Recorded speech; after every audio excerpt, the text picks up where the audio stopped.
días, iglesia. Aquí el pastor Andrés Aguilar les saluda desde mi casa, esperando que ustedes conectados allí podamos juntos unir nuestras voces, unir nuestros corazones en una alabanza, en adoración al Señor, porque Él es bueno, porque Él es fiel, y Él ha prometido derramar bendición en medio de la congregación que levanta su voz jubilosa, unidas en un mismo sentir para adorarle a Él.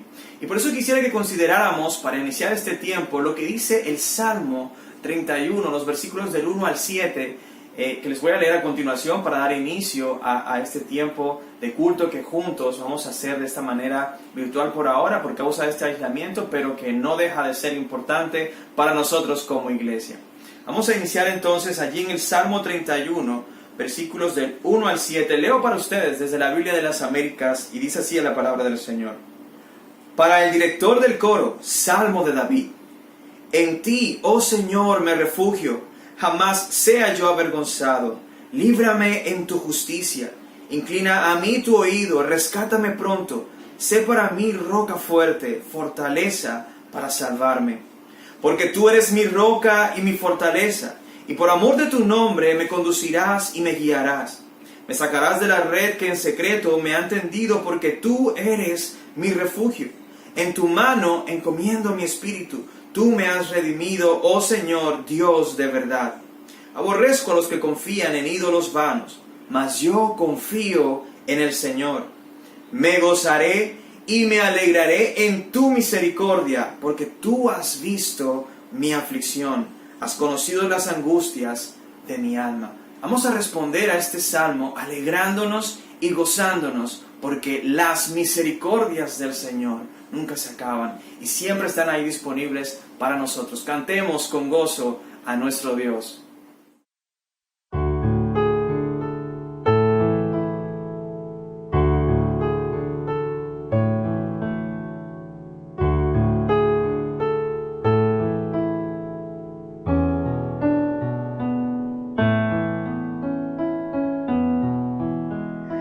Oh Dios eterno, tu misericordia, ni una sombra de duda tendrá. Tu compasión y bondad nunca falla, y por los siglos el mismo serás. Oh, tu fidelidad, cada momento la veo en mí. Nada me falta, pues todo provees. Grandes señores, tu fidelidad.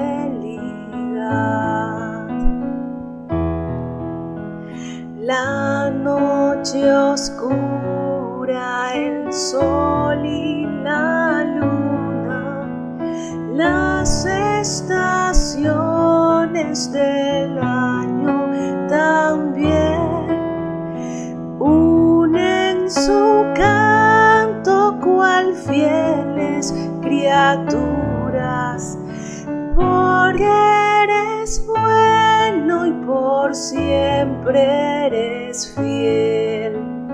Oh,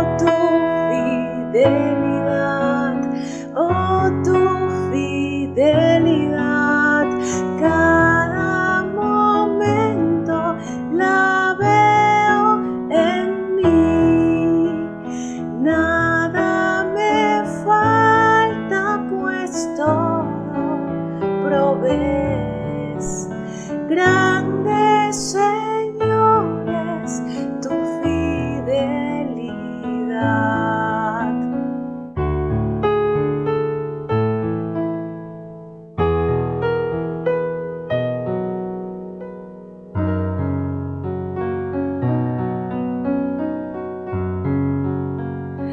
Tú me perdonas, me impartes el gozo, tierno me guías por por sendas de paz.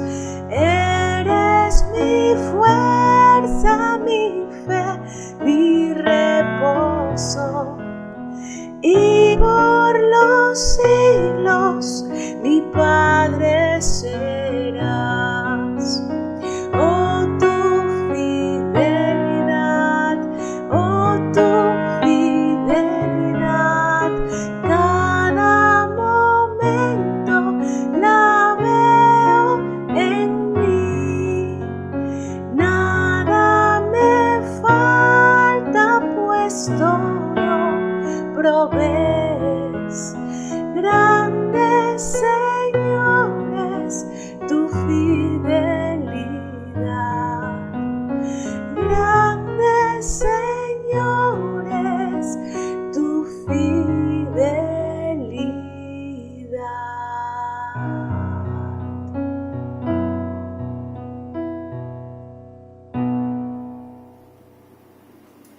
Amén. Grande es nuestro Dios y grande es su fidelidad. Acompáñame por favor a orar allí donde tú estás. Padre, gracias por este día. Gracias por tu gracia obrando en nuestros corazones a pesar de las circunstancias en las que estamos actualmente. Gracias porque derramas sobre nosotros bendición a través de tu palabra. Pedimos, oh Señor, que nos des oídos para estar atentos a lo que tus palabras nos enseñan. Oídos humildes, oídos obedientes, oídos que amen hacer tu palabra, Señor. Ayúdame como predicador a exponer de manera fiel tu palabra y a expresarme correctamente como es de ella, Señor.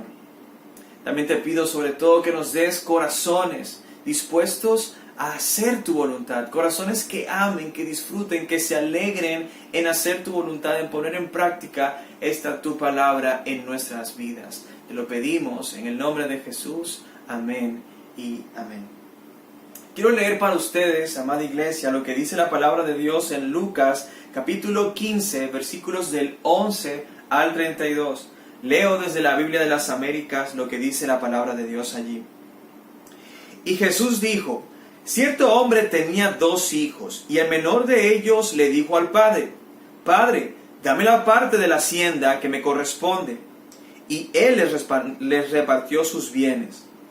No muchos días después, el hijo menor, juntándolo todo, partió a un país lejano y allí malgastó su hacienda viviendo perdidamente. Cuando lo había gastado todo, vino una gran hambre en aquel país y comenzó a pasar necesidad. Entonces fue y se acercó a uno de los ciudadanos de aquel país y él lo mandó a sus campos a apacentar cerdos. Y deseaba llenarse el estómago de las algarrobas que comían los cerdos, pero nadie le daba nada. Entonces volviendo en sí dijo: ¿cuántos de los trabajadores de mi padre tienen pan de sobra, pero yo aquí perezco de hambre? Me levantaré e iré a mi padre y le diré: Padre, he pecado contra el cielo y ante ti. Ya no soy digno de ser llamado hijo tuyo. Hazme como uno de tus trabajadores. Y levantándose fue a su padre, y cuando todavía estaba lejos, su padre lo vio y sintió compasión por él, y corrió y se echó sobre su cuello y lo besó, y el hijo le dijo: Padre, he pecado contra el cielo y ante ti, ya no soy digno de ser llamado hijo tuyo. Pero el padre dijo a sus siervos: Pronto, traed la mejor ropa y vestido, y poned un anillo en su mano y sandalias en los pies, y traed el becerro engordado, matadlo y comamos y regocijémonos. Porque este hijo mío estaba muerto y ha vuelto a la vida, estaba perdido y ha sido hallado. Y comenzaron a regocijarse. Y su hijo mayor estaba en el campo. Y cuando vino y se acercó a la casa, oyó música y danzas.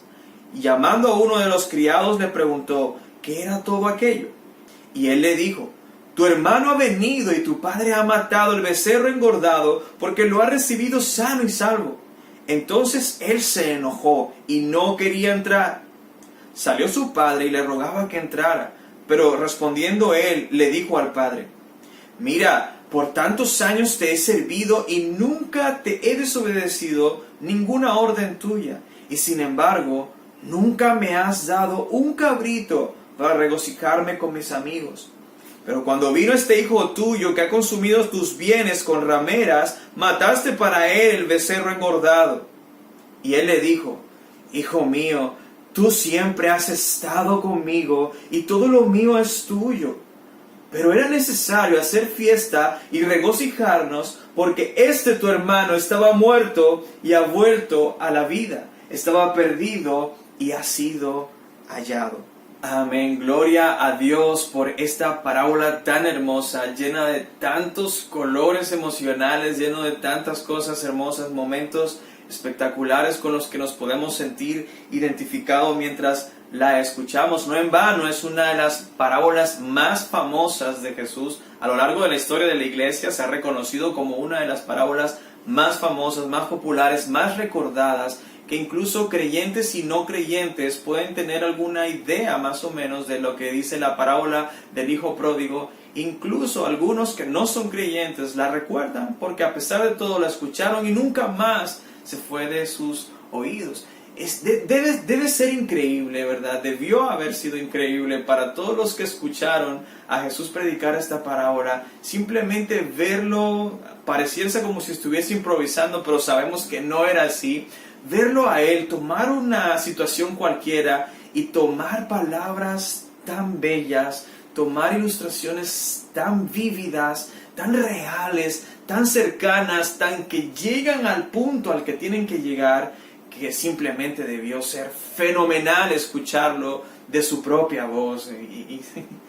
Debió ser una emoción increíble, ¿verdad? Estar allí y escuchar a Jesús. Porque es imposible que tú escuches esta parábola y no solo se quede en tu memoria, sino que también baje a tu corazón. Y es que esta parábola la han escuchado millones y millones de personas y les ha sucedido exactamente lo mismo. La escucharon y al sentirse relacionados con la parábola, esta vino y llegó al corazón y bajó y se quedó allí para siempre, se queda allí para siempre, porque es imposible que todo lo que sucede, todos esos colores emocionales, no bajen de inmediato a nuestro corazón cuando la escuchamos. En mi experiencia personal, cuando escuché por primera vez la parábola del hijo pródigo, que no sé cuándo fue, pero sé que hubo un momento inicial, un momento en que la escuché por primera vez, recuerdo las emociones precisamente porque se quedan allí. Una de las primeras experiencias o sensaciones que tuve al escuchar esta parábola inevitablemente es identificarme con el hijo perdido. Me identifiqué inmediatamente con este hijo perdido porque yo estuve separado del Señor, me alejé de Él, de su amor, de su misericordia, y luego el Espíritu Santo me hizo entrar en razón y decir: mira, mi vida sin Dios no tiene ningún sentido. Y cuando me acerqué a Él encontré gracia maravillosa. Pero también me ha pasado, ahora que soy papá, que al considerar esta parábola nuevamente puedo sentirme identificado con el corazón de este padre que ve venir a su hijo y abrazarlo y amarlo. No importa lo que haya pasado, no importa si te gastaste todo, simplemente abrazarlo y llorar y gozarme con él, ¿verdad? Eso es una de las cosas que también me ha pasado al escuchar esta parábola, y sinceramente tengo que reconocer que me ha pasado también al escuchar esta parábola que no puedo dejar de ver al hijo mayor como el villano de la parábola. No sé si a ustedes le ha pasado también por la mente, pero bueno, seguramente creo que soy el único que piensa así. Pero no importa, lo importante es que nosotros podamos sentirnos identificados con esta parábola, porque hoy vamos a estudiarla dentro de su contexto y vamos a ver que tiene un mensaje bien particular, bien peculiar para nuestras vidas, y espero que sea de mucha bendición lo que vas a escuchar a continuación, porque vamos a estudiar qué es lo que hace a esta parábola que sea tan especial, que pueda llegarnos tanto al corazón, porque es tan fácil abrazarla y sentirnos tan íntimamente involucrados con ella. Y para eso lo primero que vamos a ver es su contexto. ¿En qué contexto fue dicha esta parábola? Contrario a lo que pudiésemos pensar, fíjate que el contexto le va a dar un sentido bien especial a esta parábola.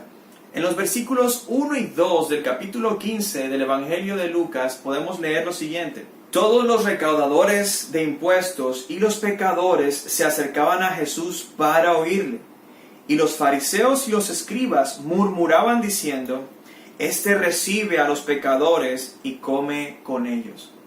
Esta parábola hace parte de una trilogía de parábolas que Jesús enseñó como respuesta a la murmuración de estos fariseos. Y si nos fijamos, aquí hay un paralelo interesante a considerar. Por un lado, estaba toda esta comunidad de hombres pecadores, no pongo las comillas porque no fueran pecadores, sino que eran rechazados por ser pecadores, ¿verdad? Ahí entre ellos habían personas que, inclusive el texto nos dice, recaudadores de impuestos, que eran personas consideradas como traidores a la nación judía y por eso eran rechazados. Y no era normal que la gente de bien tuviese ese tipo de acercamiento social con pecadores que abiertamente andaban en sus pecados y que eran considerados, por decirlo de alguna manera, pues impuros, ¿verdad? Y por otro lado estaban los fariseos y los escribas, que eran considerados como no solo los eruditos de aquel entonces, sino que también eran considerados ciudadanos modelos dentro de una nación, dentro de una sociedad que culturalmente estaba centrada en lo espiritual. Para ellos lo espiritual era central y de allí surgían todas las demás cosas. O sea, tener una buena posición espiritualmente hablando o una buena manera de vivir espiritualmente hablando era importante. Y por eso era mal visto que una persona de bien se acercara a un pecador. Y ese es el paralelo que estamos viendo allí. Los escribas esperaban que Jesús se acercara, no sé, a los más nobles, a los más fieles, a los más bendecidos, o los más firmes, a los más bondadosos. Pero Jesús se acerca a los recaudadores de impuestos, a los pecadores que estaban en ese momento en la sociedad. Al parecer este era el público que a Jesús le llamaba la atención llegar. Jesús quería llegar a este público y este público correspondió al mensaje de Jesús. Había algo en las palabras de Jesús que a ellos les llamaba mucho la atención. Ellos decían: mira, si hay alguien a quien yo quiero escuchar es a Jesús. Por eso el texto aquí nos dice que ellos se acercaban a Jesús para escucharle y Jesús con amor y compasión les hablaba de manera cercana, de manera personal, de manera particular, no rechazándolos. Se acercaba a ellos para hablarles del reino de Dios, de la paz que Él vino a traer. Y ese es el contexto en el que se narra esta parábola. Había como una especie de incomodidad de parte de los fariseos y escribas de que Jesús hablara con pecadores, se dirigiera a ellos de forma tan cercana y tan personal. Por eso podemos entender, en segundo lugar, a quién va dirigida esta parábola. Si usted lee esta parábola fuera de su contexto, usted podría pensar que esta parábola está dirigida a todas las personas que se han alejado de Dios. Y en un sentido tiene un mensaje especial para esas personas que se han alejado de Dios. Pero si ves la parábola dentro de su contexto, te das cuenta que esta parábola va dirigida a un público particular, a los fariseos y escribas, pero no a cualquier fariseo y escriba, aunque ciertamente era para todos ellos, sino a estos que estaban murmurando de Jesús, aquellos que veían mal que Jesús se acercara a pecadores y hablara con ellos acerca del reino de Dios. Y lo digo porque en el episodio final vemos una escena bien interesante que nos deja ver que la intención de Jesús y a quién va dirigido este mensaje de manera clara. Leemos en los versículos 27 y 28 que cuando el hermano mayor se iba acercando a la casa, llamó a un criado y le dijo: ven acá, ¿qué es esa danza, esa música que escucho? Y el criado le dijo: tu hermano ha venido y tu padre ha matado el becerro engordado porque lo ha recibido sano y salvo. Entonces él se enojó y no quería entrar. Salió su padre y le rogaba que entrara. Fíjate que la escena final de esta parábola es diferente a la escena final de las demás parábolas que están antes, las dos que están antes de esta parábola del hijo pródigo, que se relacionan ciertamente, tienen una relación estrecha, estas tres parábolas, pero esta difiere en este punto particular. Entra un personaje que parece antagonista, pero que puede no serlo completamente o serlo parcialmente, porque al parecer no solo el padre estaba contento de recibir a su hijo perdido, sino que las personas que estaban a su alrededor compartían esta alegría con el padre, excepto su hijo. El hijo entonces en esta historia viene a ser alguien que representa a aquellos que con un orgullo mezquino miran con malos ojos el bienestar o la bendición de personas que a sus ojos no merecen esa bendición. Y yo creo que en un sentido esto nos ha pasado a todos. No nos alegramos cuando a personas que no quisiéramos que les fuera bien, les va bien. Y no tenemos un corazón que se alegre por estas cosas, precisamente por el problema de pecado que hay en nuestras vidas. Y Jesús quería que los fariseos y escribas se vieran reflejados en este espejo, que ellos vieran al hijo mayor representándolos en un sentido, porque este hijo mayor se excusaba en lo justo delante de sus ojos, es decir, Padre, yo he hecho todo bien toda mi vida y a mí no me premias. Este tipo que hizo todo mal, ¿lo premias? O sea, no le veo sentido a esto, y mucho menos el hijo mayor tenía la disposición de alegrarse. Al contrario, vemos tener una actitud arrogante, indignada por ver semejante muestra de gracia y misericordia a alguien que no lo merece. Yo, que soy justo, a mí no me das este tipo de banquetes. Es la actitud que vemos en el hijo mayor en esta historia. Jesús quería que ellos vieran cómo esa maldad que en la historia se nota que hay en el corazón del hijo mayor, era lo que estaba pasando con ellos, que no se alegraban al ver a aquellos pecadores acercarse a Dios. Y mucho menos tenían la disposición de alegrarse con lo que a Dios le alegra. En este texto hemos visto que ellos escucharon a Jesús decir que Dios se alegra cuando los pecadores se arrepienten. Pero ellos no estaban dispuestos a compartir esa alegría, o no estaban de acuerdo con que Dios se alegrara por ese tipo de cosas. Sé que igual que yo, como lo mencioné en el principio de la predicación, estos fariseos tuvieron que haber visto y notado lo antagónico del personaje del hijo mayor, es decir, lo villano que se mostró este hijo mayor,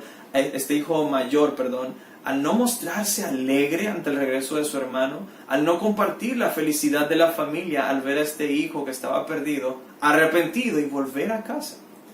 Entonces, ya sabemos el contexto en el que fue dicha esta parábola, a quién iba dirigida de manera particular. Y ahora quiero que consideremos el tema principal, la idea principal de esta predicación. El propósito de las enseñanzas que están antes a esta, ¿verdad? Que, como les decía, esta parábola del hijo pródigo es la última de una trilogía. La primera parábola es la parábola del buen pastor que va y busca, deja las 99, va y busca la que está perdida y se alegra y hace una gran fiesta. Y esto con el propósito de mostrar que Dios se goza cuando un pecador se arrepiente. La segunda parábola es de una mujer que pierde una moneda y la busca por toda la casa, mueve toda la casa y la encuentra. Y cuando la encuentra, hace una fiesta con todos sus amigos. Y Jesús dice que el propósito de esa parábola era el mismo que el pasado, mostrar que así también se alegra Dios cuando encuentra al perdido, cuando el pecador se arrepiente y se acerca. Así, en el versículo 7 del capítulo 15 y en el versículo 10 encontramos claramente el propósito de las dos primeras parábolas. Mostrar el gozo de Dios por un pecador que se arrepiente. Pero el propósito de esta parábola es diferente. Es diferente y por eso su contenido es especial. Por eso su desenlace es diferente al resto. Vemos a un padre gozarse por el regreso de su hijo, ¿verdad? Pero hay algo añadido, hay algo especial que hace que esta parábola sea y tenga un propósito diferente. No para contradecir, sino para añadir algo más al gran tema de estas tres parábolas, que es el gozo de Dios cuando los pecadores se arrepienten. El padre de esta historia, fíjense, no salió a buscar al hijo pródigo. Cuando su hijo menor le pidió los bienes, él simplemente lo dejó que se fuera. No refleja el carácter de Dios porque en un sentido Dios busca al perdido y lo trae de regreso y se goza en traerlo de regreso. Pero es intencional de parte de Jesús mostrar que en un principio ese padre humano, deja que su hijo se vaya y viva de esta forma tan perdida en este mundo y que experimente todas estas cosas tan horribles que tuvo que experimentar. Sin embargo, este padre fue movido a compasión cuando vio a su hijo regresar. En esto estamos de acuerdo que están las tres parábolas ligadas. Pero fíjese que el padre salió a buscar a su hijo mayor cuando éste se enojó y no quiso entrar. Es interesante ver que el amor del padre que va y busca se vio más cuando el hijo mayor se enojó y no quiso entrar que cuando el hijo menor salió y a malgastar su herencia. No quiero que usted vaya a pensar que entonces ama más a uno que al otro. En un sentido, a los dos los ama de una forma especial y por eso Jesús quiere dejar claro este punto. El amor que sale al rescate de este padre entra en escena y pasa por alto el egoísmo necio y obstinado de este hijo mayor y lo invita de manera paciente, de manera dulce, de manera tierna a entrar, a recapacitar, a entrar en razón y que responda con gracia y misericordia ante la gran noticia. Tu hermano estaba perdido y ha regresado. Tu hermano estaba muerto y ha regresado a la vida en un sentido metafórico, hablando el Padre, obviamente. Entonces, los fariseos y escribas ya saben que Dios se goza cuando el pecador se arrepiente y vuelve a Él. Se alegra mucho cuando esto sucede. La pregunta aquí que ellos deben responder es, ¿vamos a compartir el gozo de Dios? ¿Vamos a estar de acuerdo con gozarnos cuando el pecador se arrepiente? Ahora, ellos considerando, Jesús deja la parábola sin un final claro, precisamente para que ellos consideraran cuál va a ser el final. ¿Cómo debe terminar esta historia? ¿Cuál sería el final feliz? Jesús lo deja abierto, precisamente como con esa intención de decirles, redáctenlo ustedes.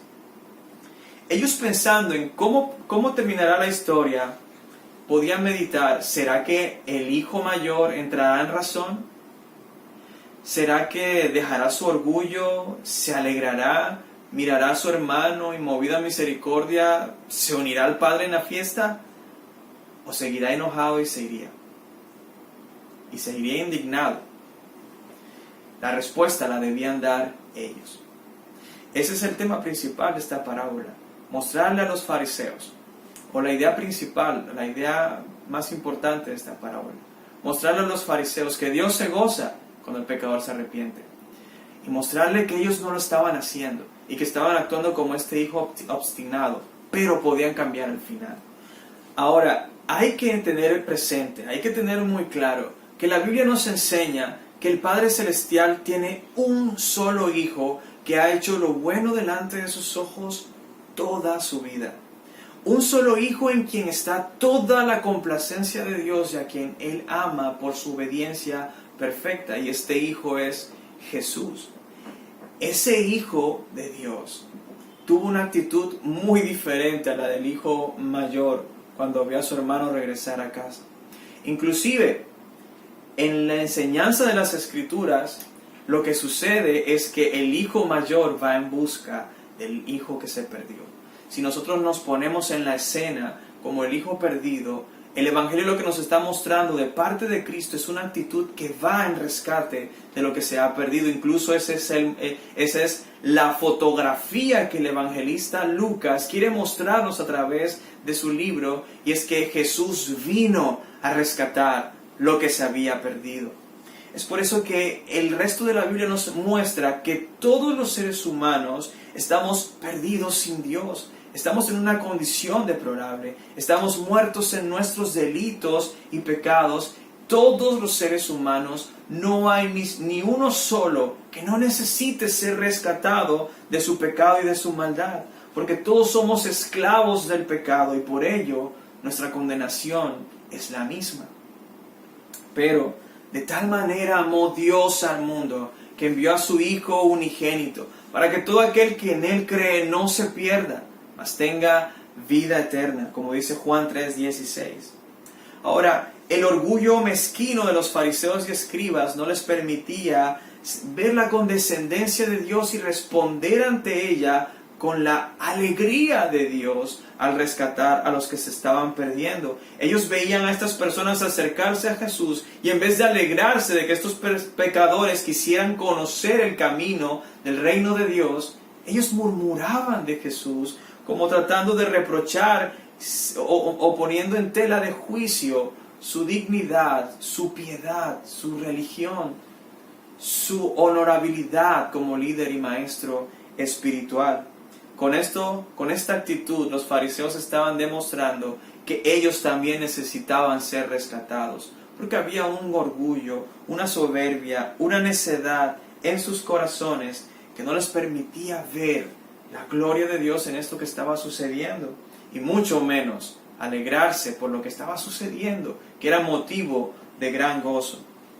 Ahora, esta parábola entonces es una invitación para los fariseos a venir a Dios, a arrepentirse de su orgullo mezquino, a arrepentirse de su mala actitud contra lo que estaba sucediendo en esos momentos en el ministerio de Jesús en este mundo, y alegrarse por lo que estaba sucediendo. Los pecadores estaban viniendo de sus malos caminos, volviéndose a Dios a través de la enseñanza y la administración de Jesús. Jesús vino a traer la salvación, la estaba anunciando, y los pecadores vieron en ese mensaje algo muy llamativo y se acercaban a Jesús.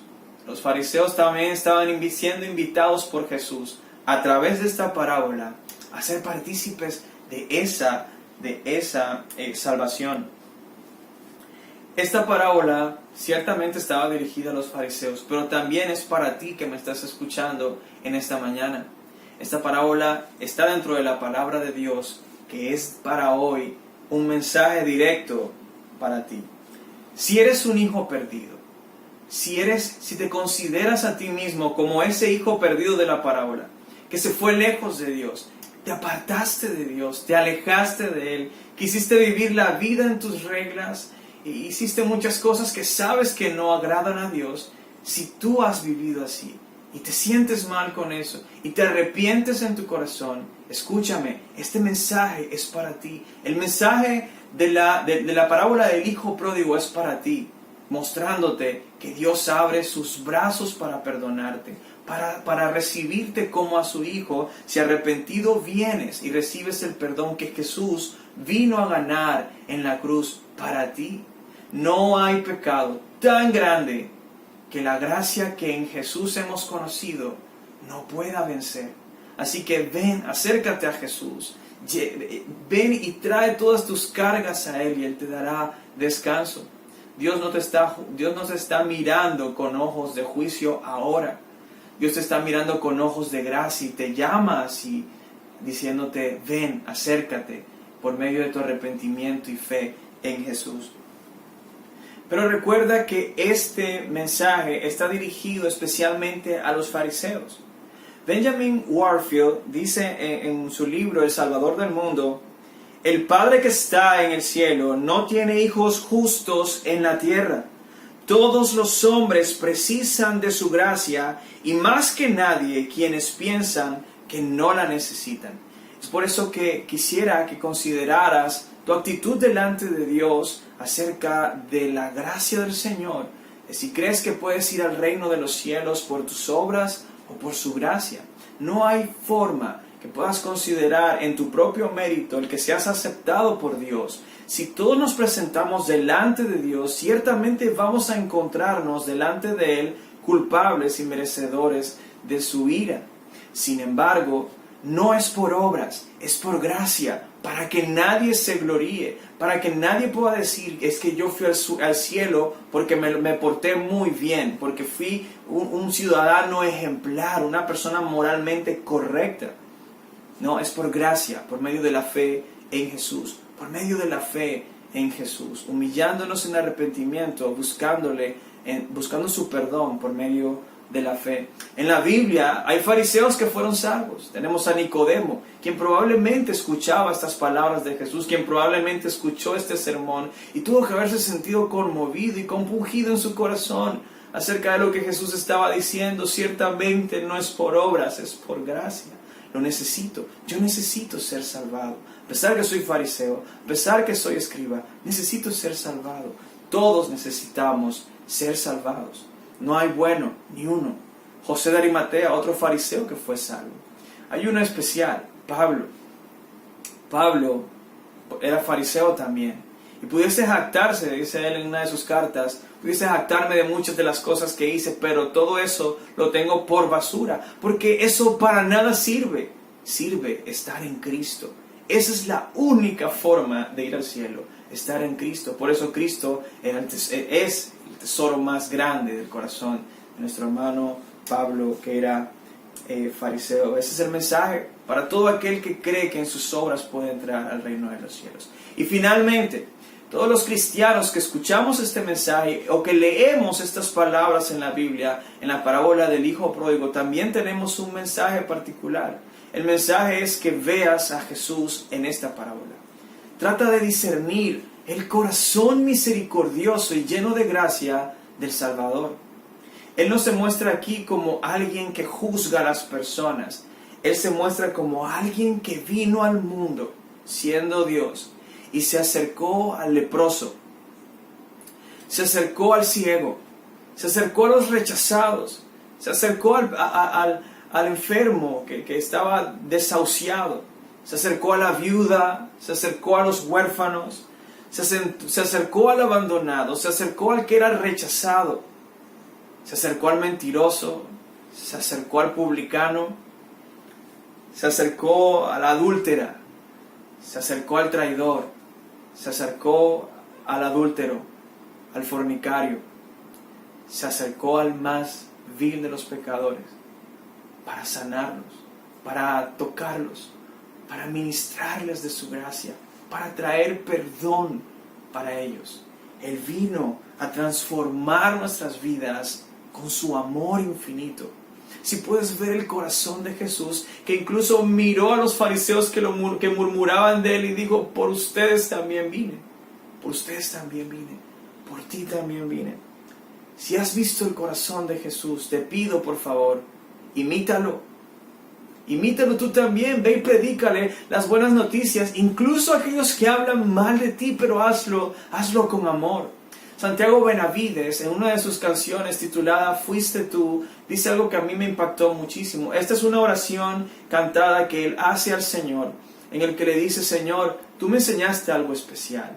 Y en una de sus estrofas finales dice: fuiste tú quien me enseñó que no hay piedad que valga y que la religión no cuenta, si en el rostro de los otros tu propio rostro no encuentras. Eso se lo enseñó Jesús al corazón de Santiago, y él dice: esto lo hizo al venir a vivir aquí en medio de nosotros, al tocar con amor a los que estábamos rotos, al morir tú por mí, cual ladrón en un madero. Hermano, sé las manos de Jesús que se acercan al débil y cansado, al pecador, al que es indigno, al que es rechazado. Ora para que el Espíritu Santo transforme el corazón de aquellas personas que incluso puedes llegar a pensar que no merecen el perdón de Dios. Porque puede pasar en nuestros corazones que meditemos eso: mi vecino no merece ser perdonado, y por eso no le predicamos, y por eso no les hablamos de estas verdades tan importantes. Hermano, predica, porque Cristo puede salvar aún al más vil pecador. Cristo te reveló su corazón. Por favor, imítalo. Ese es el mensaje y esa es la invitación para ti, oh hermano que me escuchas. Quiero pedirte que me acompañes a orar para terminar. Jesús, gracias, Señor, por mostrarnos tu inmenso amor, tu gracia, tu misericordia. Gracias por mostrarnos tu corazón y dejarnos ver cuán grande es tu amor, cuán interesado estás en seguir salvando personas, incluso aquellos que creemos que no pueden ser salvos o que no merecen ser salvados, Señor. Ayúdanos a ser diligentes en predicarles.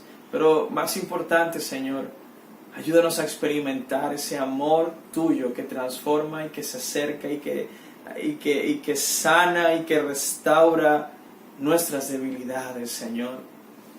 Te pido por aquellos que se han apartado de ti, Dios, que antes confesaban ser cristianos y que ahora están apartados y que quizás están escuchando esta predicación. Oh, Señor, tráelos de regreso, Padre. Tráelos de regreso, mi Dios. Vuelve sus caminos hacia ti. Vuelve sus caminos hacia ti. Señor, y que podamos gozarnos de verlos regresar, de verlos volver a ti, Señor. Y que podamos compartir la alegría que en los cielos hay cuando un pecador se arrepiente, Señor. Danos un corazón así. Danos un corazón así. Te lo pedimos en Cristo Jesús nuestro Señor. Amén.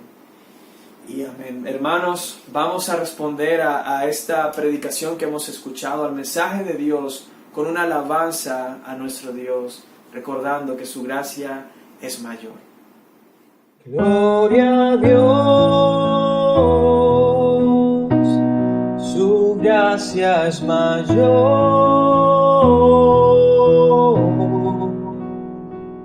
sus misericordias hoy nuevas son, mis faltas son muchas, su gracia es mayor.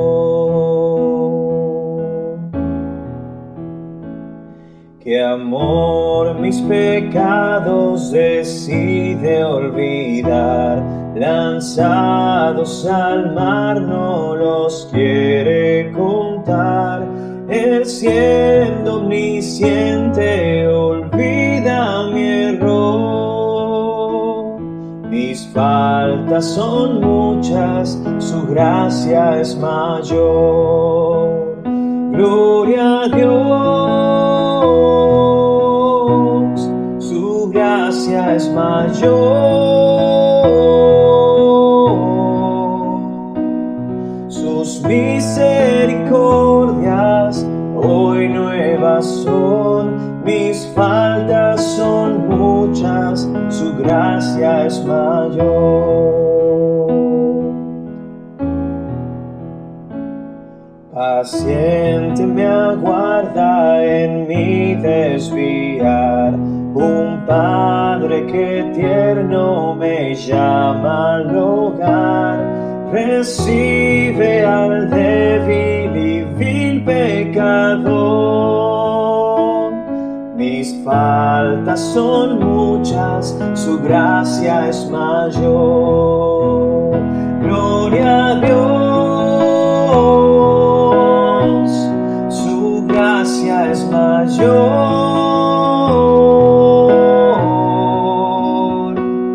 Sus misericordias hoy nuevas son, mis faltas son muchas, su gracia es mayor. Qué grandes riquezas Él nos otorgó, su sangre fue el pago, su vida entregó. Pagó esa deuda y la canceló.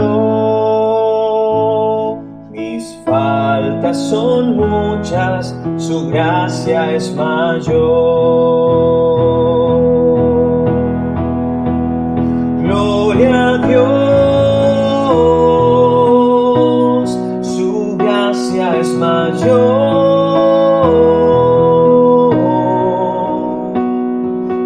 Misericordias hoy nuevas son, mis faltas son muchas, su gracia es mayor.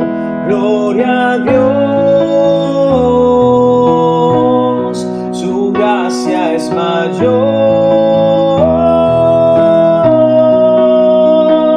Sus misericordias hoy nuevas son, mis faltas son muchas, su gracia es mayor.